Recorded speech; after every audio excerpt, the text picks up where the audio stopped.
Assalamualaikum students. So this is question 2 part A. It is from November 2023 exam series.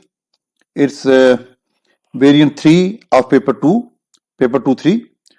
It's an 8 mark question, part A question. The price elasticity of supply for a new smartphone is estimated to be 0.8 in the short run and 1.8 in the long run.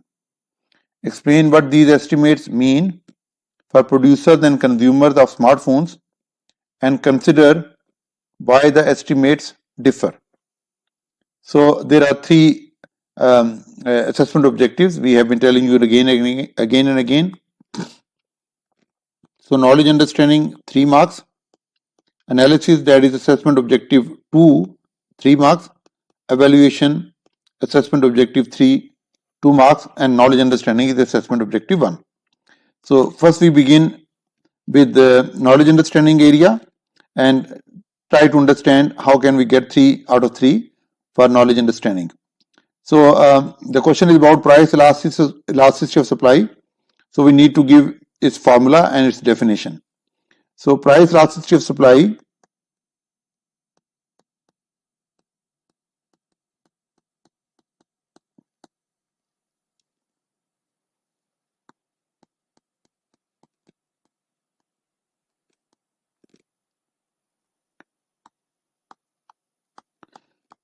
it is a mathematical measure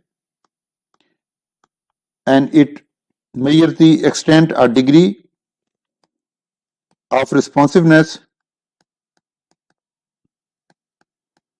of quantity supplied to a change in price of the product. By giving this definition of price elasticity of supply, we can get 1 knowledge understanding mark. And then we need to give the formula. So PES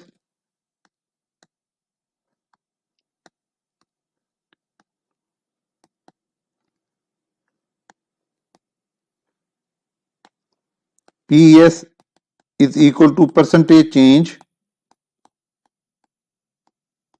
in quantity supplied divided by percentage change in price. So this is enough for the second knowledge understanding mark. For the third mark, we need to explain that either price elastic supply or price inelastic supply. Price elastic supply is when PES is more than 1 and a change in price, probably this word and is extra here, and we can say that is price elastic supply is when PES is more than 1, that is a change in price causes, and the keyword I am writing in a different color, keyword is proportionate. Proportionately larger change in quantity supplied. Price elastic supply is when PES is more than 1, that is a change in price causes a proportionately larger change in quantity supplied. Now there is a very minute difference between a correct definition and a correct explanation and an incorrect one. I often observe that candidates make little mistakes and lose their marks. Let me give you an example. Let's assume that there are 2 marks for the explanation of price elastic supply. Now I give you 3 definitions or 3 explanations, and all of those 3 will look very similar to each other, but one explanation will have 0 mark, the second one will have 1 out of 2, and the third one which will have 2 out of 2. So if someone defines price elastic supply by saying a change in price causes a change in supply, so 0 out of 2. When price changes, supply will always change whether demand is price elastic or inelastic. So if someone says a change in price causes a change in supply, that is 0 mark, as it does not explain what is price elastic supply. Now, if a better candidate writes a change in price causes a larger change in supply, or writes a change in price causes a significantly greater change in supply, or it writes that a change in price causes a greater change in supply, in all these three cases, the candidate will get 1 out of 2. Because larger is vague, larger is not clear. If price goes up, let's say from 10 to 15, and quantity goes down from 100 to 90. Now there is a change of 10 in quantity supplied, and there is a change of only 5 in the price. But we cannot say that the quantity has changed by a smaller amount, by a greater amount, because it has gone down by a greater amount, that is 10, in comparison with change in price. However, we need to compare the percentage changes. That will give us the actual or the clear impact. So for 2 marks, you must write that a change in price causes a proportionately greater change in quantity supplied. And in simple words, we may say that percentage change, delta is change symbol, is greater than percentage change in price. Even if you write this one line, you can get the third knowledge understanding mark. The third knowledge understanding mark is awarded by giving an explanation of what is the price elastic supply. So there are 3 marks and all 3 have been scored. We now move to the second assessment objective, and that is analysis. So for analysis, we need to tell the last line of the question, that why the estimates differ. What happens that in the long run PES is 1.8 and PES is only 0.8 in the short run. So let's first give this statement. PES or PED even, or even PES and PED of net exports, whatever the type of elasticity of demand or supply, all elasticities rise in the long run. So PES rises in the long run. Now why it is so? It is rises in the long run, we are identifying that, but why does it go up in the long run? Because long run gives more time for new firms to enter and respond to a price change.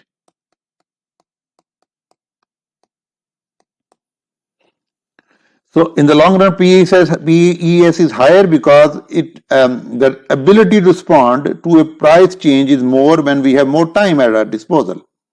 So one reason is enough for 2 marks. So we can actually get 2 marks here.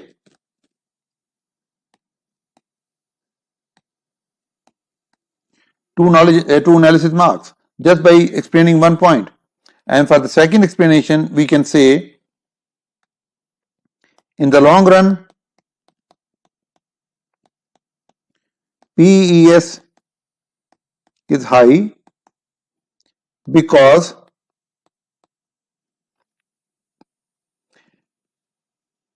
firm can raise production,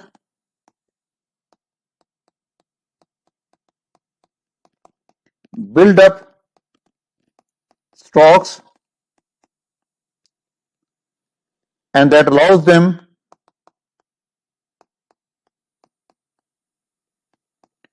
to respond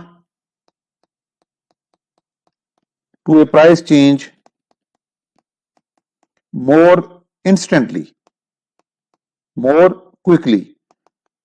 Let me warn all candidates and all listeners of this video that do not confuse higher supply with higher price elasticity of supply. For example, in the previous point, I said new firms enter. Now when new firms enter, total supply will go up. But that's not the question.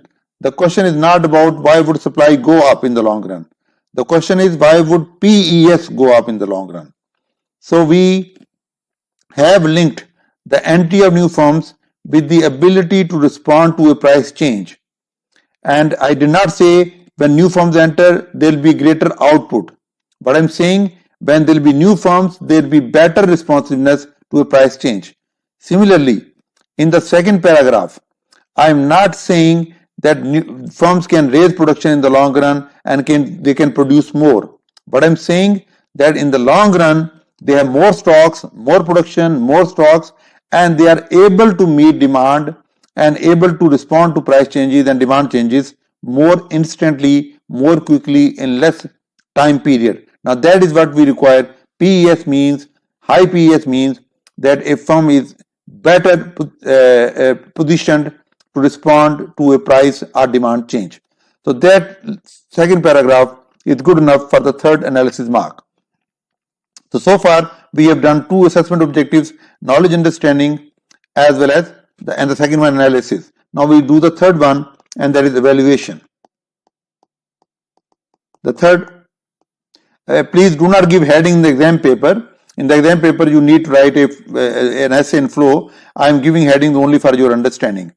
Anyways, so evaluation, and for evaluation we look at the question once again. Explain what the second paragraph of the question, explain what these estimates mean for producers and consumers of smartphones. So this is what we need to do in the evaluation, that how would they mean differently for producers and consumers, and what would be the meaning of this for producers and consumers. So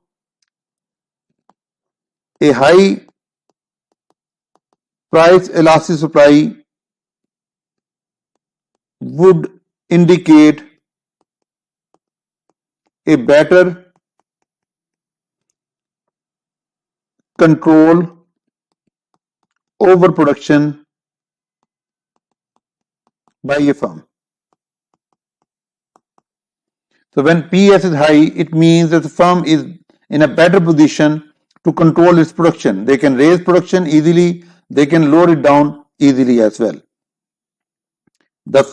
The firm will be able to better respond to a market change. Now this can be further elaborated. I don't want to make things too confusing because AI is not that advanced, but let me tell you that there are two ways a business can respond to a demand change. If I'm selling a product and demand of my product goes up, I can either raise the price to take advantage of the high demand, or I can produce more to take advantage of the high demand. If PES is high, I can raise my output instantly. It's more likely that in case where PES is high, I will respond to a demand increase by altering output and not by raising the price. So that could help consumers as well. So a high PES for consumers means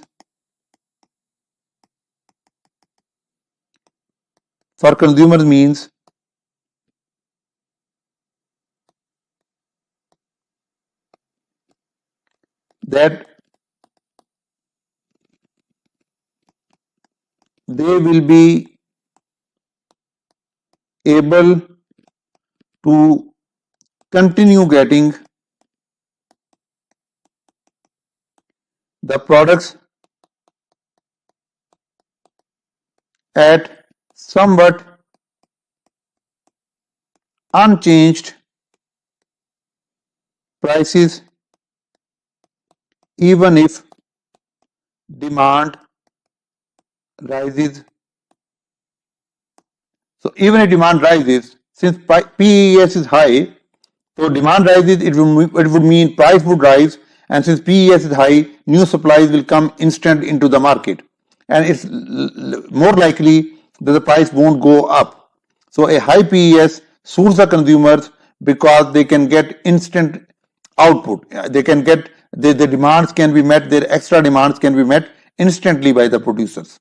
So that's how we'll get the evaluation mark, and the conclusion we can give that PES is useful for both producers and consumers. So that's how we'll finish our question, and I can place 2 ticks anywhere in this section that they will give us 2 evaluation marks. So that is for 8 out of 8 marks. I hope you like this video. Please do subscribe to our channel and recommend it to your class fellows and others who may be interested in the subject of economics. Thank you very much.